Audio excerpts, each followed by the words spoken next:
Gunshots split the Wyoming night. Three shadowy figures moved among Jackson Harmon's cattle, their faces hidden beneath bandanas. The sizzle of burning hide pierced the darkness as they worked quickly with a glowing iron. Jackson steadied his Winchester Model 1873 against his shoulder, squinting through his brass telescope. The walnut stock pressed against his weathered cheek felt like an old friend. At 45, Jackson carried the hard lessons of 15 years as a Union Army scout in his bones. He took aim at the tallest figure, Logan Miller, his former ranch foreman who disappeared after Jackson caught him stealing. Just as his finger tightened on the trigger, a faint whimper from the bushes froze him in place. He pivoted, rifle now trained on the sound. A woman lay, crumpled in the dirt, clothes torn to shreds, face beaten beyond recognition. Her bare feet were caked with dried blood. But what stopped Jackson's heart was the angry, blistered mark on her exposed hip. His own Thunderhawk brand, but backwards and twisted into something sinister. The cattle rustlers, startled by the woman's cry, mounted their horses and vanished. Jackson lowered his rifle. The thieves could wait. This woman wouldn't survive the night without help. "Please, don't look at it," she whispered as he approached, her voice raw as sandpaper. "Don't lift the cloth." Jackson knelt beside her, wrapping his bandana around her rope-burned wrist. "I need to see how bad it is, miss." Despite her plea, he carefully examined the wound. His own brand, the thunderbolt striking through a hawk's wing, had been reversed and modified, scorched deep into human flesh. 23 years of ranching, 4 years of war, and he'd never seen such deliberate cruelty. "Who did this to you?" he asked, voice low and dangerous. "Victor Reed," she whispered through swollen lips. "Sheriff Reed's son." Jackson's world tilted. Sheriff Wallace Reed controlled law and order in Sweetwater County. His son Victor was a deputy with political ambitions. If they were involved in cattle rustling and branding women like animals, there'd be no justice through official channels. "You're safe now," Jackson said, though they both knew it was a lie. Nobody was safe from the Reeds in Wyoming territory. He lifted her onto his horse and rode to his hunting cabin, hidden in a grove of cottonwoods. Inside, Jackson laid her on his cot and worked quickly. The iron burn on her hip was infected, angry red streaks reaching toward her heart.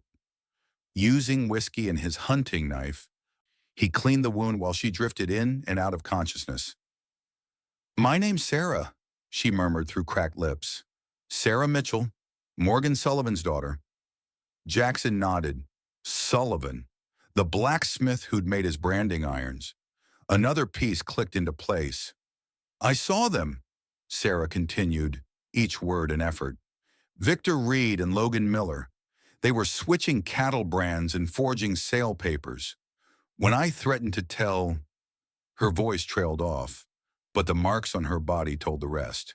Through the cabin window, Jackson watched dawn break over the Wyoming plains. His land stretched for miles. Good grazing land that had quadrupled in value since rumors of the railroad coming through. Land that men would kill for. As Sarah finally slept, Jackson cleaned his Winchester methodically. The case against Victor Reed would never stand in his father's court. But there were older laws in the West, laws of survival and retribution that Jackson understood all too well. The blacksmith's forge glowed orange in the pre-dawn darkness. Morgan Sullivan's massive frame cast long shadows as he hammered red-hot metal, each strike echoing through the empty streets of Sweetwater. Jackson watched from the doorway, noting how the man's hands trembled despite their strength. "My brand was stolen," Jackson said without preamble. "Someone used it on your daughter." The hammer froze mid-strike. Sullivan's face, illuminated by the forge fire, showed no surprise, only fear. "They took it 3 nights ago," Sullivan admitted, setting down his tools, "along with some other items. I was going to report it, but..." He trailed off, eyes darting toward the sheriff's office across the street. Jackson moved closer, examining the workbench. "Show me what they did to it." Sullivan hesitated, then reached beneath his bench and produced a second branding iron, a perfect copy of Jackson's Thunderhawk brand, but with subtle modifications. When pressed into leather, it transformed into the exact mark of Blackwater Ranch, owned by Richard Blackwater, Jackson's bitter rival since the war. "Clever," Jackson muttered, turning the iron in his hands. "Brand my cattle with this, and it looks like I'm stealing Blackwater's stock. Brand a woman with it, and it looks like I'm a monster." "There's more," Sullivan said, voice dropping to a whisper. He showed Jackson how the iron had been filed and twisted. "This isn't just about stealing cattle. They're setting you up for something bigger." As Jackson stepped back onto the street, the rising sun glinted off the silver star on the sheriff's office door. He tucked the altered branding iron into his saddlebag, mind racing with implications. The railroad survey team had been through last month. Whoever controlled the land where the station would be built stood to make a fortune. His thoughts were interrupted by the thunder of hooves. 3 riders appeared at the end of the street, Logan Miller in the lead. Jackson had just enough time to duck into an alley before bullets splintered the hitching post where he'd been standing. The Winchester came up smoothly, years of muscle memory taking over. Jackson fired twice, the first shot striking the horse of the rider on the left, the second catching the man on the right square in the chest. The man toppled from his saddle, dead before he hit the dirt. Logan and the other rider scattered, taking cover behind a water trough. Jackson worked the lever action of his rifle, brass shell casings glinting in the dust. He kept his breathing even, the way he'd taught his men during the war. Panic made you miss. "You're a dead man, Harmon," Logan shouted. "The sheriff's already got a warrant for you kidnapping that Mitchell girl." Jackson didn't respond. He circled wide through the back of the general store, coming up behind the water trough. The second rider never saw him coming. Jackson's hunting knife found the space between his ribs with terrible precision. As the man slumped forward, a folded paper fell from his pocket. Jackson snatched it up. A map with marks indicating every cattle theft in the county over the past 3 months. Every theft except from Blackwater Ranch. The dying man clutched at Jackson's sleeve. "It ain't just about cattle," he gasped, blood bubbling between his lips. "It's the railroad, coming through your north section. Reed and Blackwater, they made a deal with the survey team." Logan had vanished in the confusion, but this new information was worth more than catching him.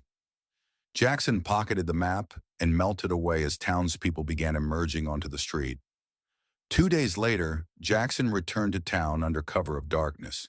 He needed answers, and there was only one man who could provide them: Morgan Sullivan.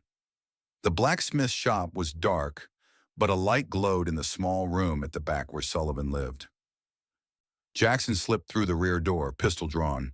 He found Sullivan hunched over a small desk, counting gold coins by lamplight. "Blood money?" Jackson asked, stepping from the shadows.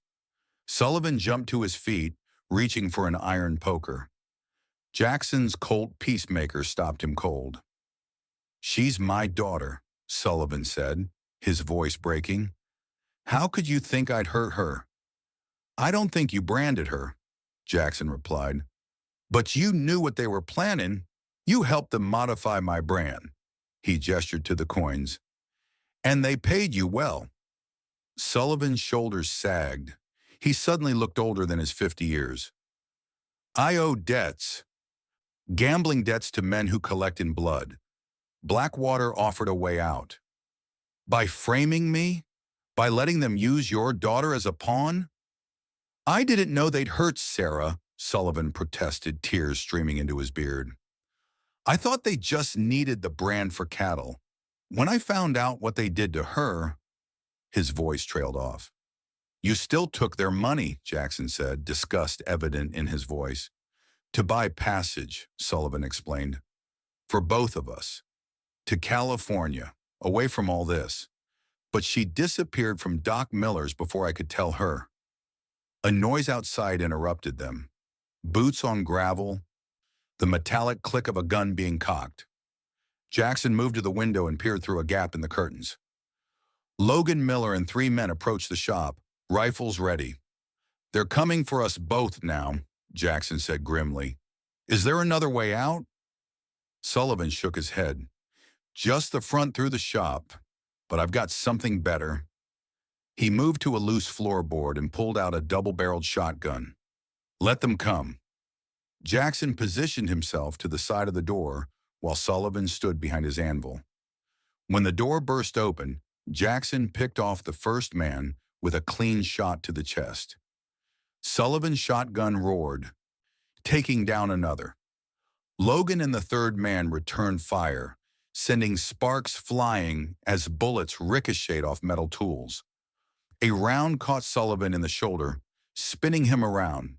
Jackson put a bullet in the third man's knee, dropping him screaming to the floor. Logan seized the moment, rushing forward with a knife. Jackson, his pistol empty, grabbed a red-hot iron from the forge. As Logan lunged, Jackson sidestepped and pressed the glowing iron against Logan's face. The smell of burning flesh filled the shop as Logan screamed, dropping to his knees. "That's for Sarah," Jackson growled.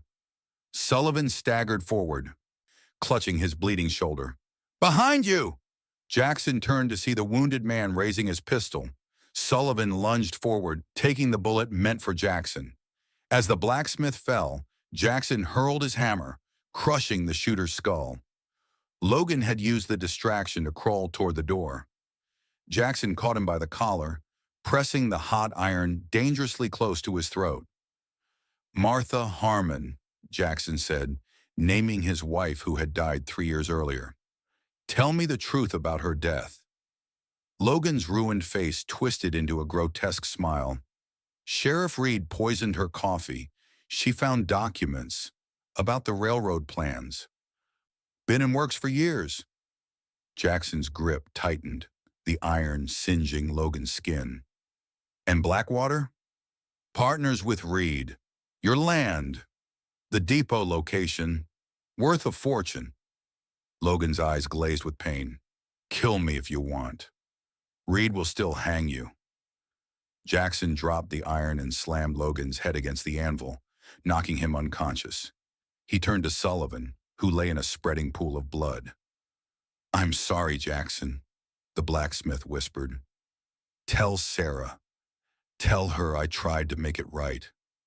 "You can tell her yourself," Jackson said, tearing strips from his shirt to bandage the wound. But they both knew it was too late. The bullet had found Sullivan's lung. "The strong box," Sullivan gasped, pointing to the desk. "Take it. Proof of everything. Reed's letters. Blackwater's plans." His hand gripped Jackson's arm with surprising strength. "Promise me you'll protect her."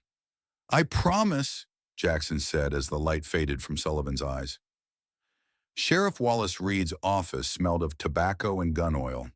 The man himself sat behind a scarred desk, his silver star polished to a high shine that matched the gleam in his cold eyes. "You've got a dead body in my street, Harmon," Reed said, cleaning his fingernails with a pocket knife. "And my son tells me you've taken Sarah Mitchell against her will." Jackson stood with his back to the wall, keeping both the sheriff and the door in his sight. "Funny thing about that, Sarah says your boy and my ex-foreman branded her with my iron after she caught them rustling cattle." Reed's expression didn't change, but his knife paused momentarily. "That's so? And I suppose you have proof of these wild accusations?" "I have the altered brand," Jackson said, "and I have these." He dropped Sullivan's strongbox on the desk. "Letters between you and Blackwater, maps of the railroad route, records of bribes to the survey team." Reed's face darkened. "You're a fool, Harmon. This goes higher than you know." The door opened, and Victor Reed stepped in. At 30, he had his father's build, but none of his weathered experience. His right hand hovered near his holstered Remington. "Pa, we've got a problem. Sullivan's dead and Miller's missing." The sheriff's face tightened. "Find the girl. Bring her here. Dead or alive." Jackson's hand dropped to his Colt. "You'll have to go through me first." "That can be arranged," Victor sneered, reaching for his gun. What happened next seemed to unfold in slow motion. Victor's Remington cleared leather just as Jackson drew his Colt. Two shots rang out, so close together they sounded like one. Victor staggered backward, a red stain blossoming on his chest. The sheriff's shot went wide, splintering the doorframe beside Jackson's head. Before Reed could fire again, Jackson was on him. The barrel of the Colt pressed under the older man's chin. "My wife," Jackson growled. "Martha found your railroad scheme. So you poisoned her." Something in Jackson's eyes must have terrified Reed. The sheriff nodded slightly, careful not to move against the gun barrel. "Victor needs a doctor," Reed said, voice steady despite his son bleeding out on the floorboards. "He'll get one after you write out a full confession," Jackson replied. "Everything. The cattle rustling, the land fraud, my wife's murder." Reed's eyes hardened. "You've signed your death warrant, Harmon. Blackwater won't let this stand." "Blackwater's next," Jackson promised. "Now write or join your son on the floor." With trembling hands, Reed wrote out his confession. When he finished, Jackson knocked him unconscious with the butt of his pistol and bound him to his chair. He dragged Victor to Doc Miller's office, leaving him on the porch with a note pinned to his chest explaining his crimes. Then Jackson rode hard for the territorial capital to find Federal Marshal William Cartwright. Night had fallen by the time Jackson returned to the hunting cabin. Sarah sat by the window, his spare shotgun across her lap.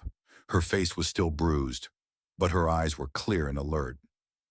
"I heard there was trouble in town," she said. "Is my father—" Jackson shook his head slowly. "He died trying to make things right, Sarah. He took a bullet meant for me." Her face showed no surprise, only a deep sadness. "He was working with them, wasn't he?" "At first," Jackson admitted, "but in the end he chose the right side. He left you this."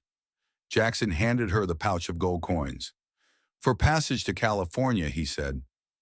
Before Sarah could respond, the crack of a branch outside silenced them both. Sarah raised the shotgun while Jackson extinguished the lamp. Through the darkness, they could make out at least 6 men surrounding the cabin.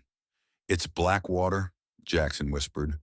"Reed must have sent word before I locked him up." Sarah's hands were steady on the shotgun. "What do we do?" Jackson smiled grimly in the darkness. "We show them why you don't corner a wounded hawk." He'd prepared for this moment, setting traps around the cabin perimeter, tripwires connected to shotgun shells, covered pits with sharpened stakes.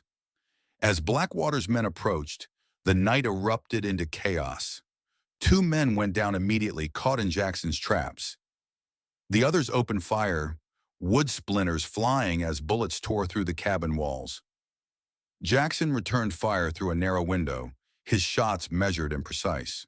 Sarah proved herself a capable shot, winging one attacker who came too close to the door. But they were outnumbered, and their ammunition wouldn't last forever. "We need to move," Jackson decided, reaching for a small trap door hidden beneath the bearskin rug. "There's a tunnel, leads to the creek bed."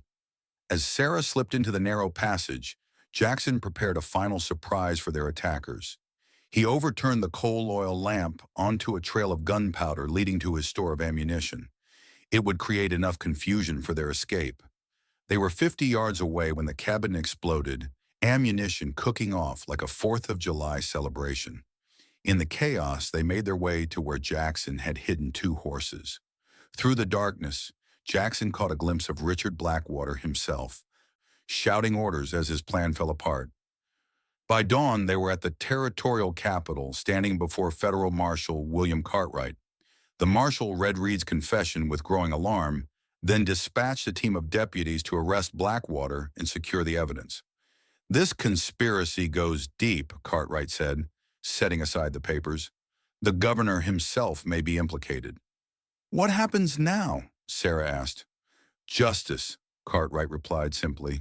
Reed will hang for murder. The others will face prison. He turned to Jackson. Your land remains yours, Harmon, and the railroad will follow the original survey, fair and square. 3 weeks later, Jackson stood on the porch of his rebuilt ranch house, watching a team of surveyors mark the route for the new railroad spur. True to Marshall Cartwright's word, the line would cross the corner of Jackson's property, with the station to be built on land he still owned. Sheriff Reed awaited trial in the territorial prison, his confession exposing not just the cattle-rustling operation, but a vast conspiracy of land fraud. Richard Blackwater had been captured trying to cross into Mexico. The trial was set for spring. Sarah stepped onto the porch beside Jackson, a carpet bag in her hand.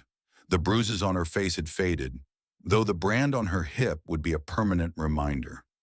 The stage leaves for California in an hour, she said. I should get going. Jackson nodded, understanding her need to start fresh somewhere, far from the memories of Wyoming. The job offer from my cousin's dress shop still stands. She'll treat you fair. I know, Sarah said, and I'll think about your offer to return someday. This land has seen enough blood. It has, Jackson agreed, but it's good land. Worth fighting for. He watched her climb into the wagon that would take her to the stagecoach station, feeling a bittersweet sense of completion. Justice had been served, but at a terrible cost. His wife was still gone, and the scars, both Sarah's and his own, would never fully heal. As the wagon disappeared down the dusty road, a rider approached from the direction of town. Jackson recognized the messenger boy from the telegraph office. Mr. Harmon, the boy called, waving a yellow paper. Urgent wire for you from Colorado. Jackson took the telegram, scanning its brief contents with growing concern. A gang of former Confederate raiders had robbed a bank in Denver, killing 3 people. Their leader was Colonel Nathan Blackwater, Richard's brother and Jackson's nemesis from the war. The telegram's final line made his blood run cold. Heading north, believed seeking revenge for brother. Jackson folded the paper and tucked it into his shirt pocket. He stepped inside and lifted his Winchester from its rack, checking the action with practiced hands. The war might be over, but some battles never ended. As the sun set over the Wyoming plains, casting long shadows across land that men had killed for, Jackson waited and watched and remembered the promise he had made, not just to Sarah but to himself. This land would know justice, whatever the cost.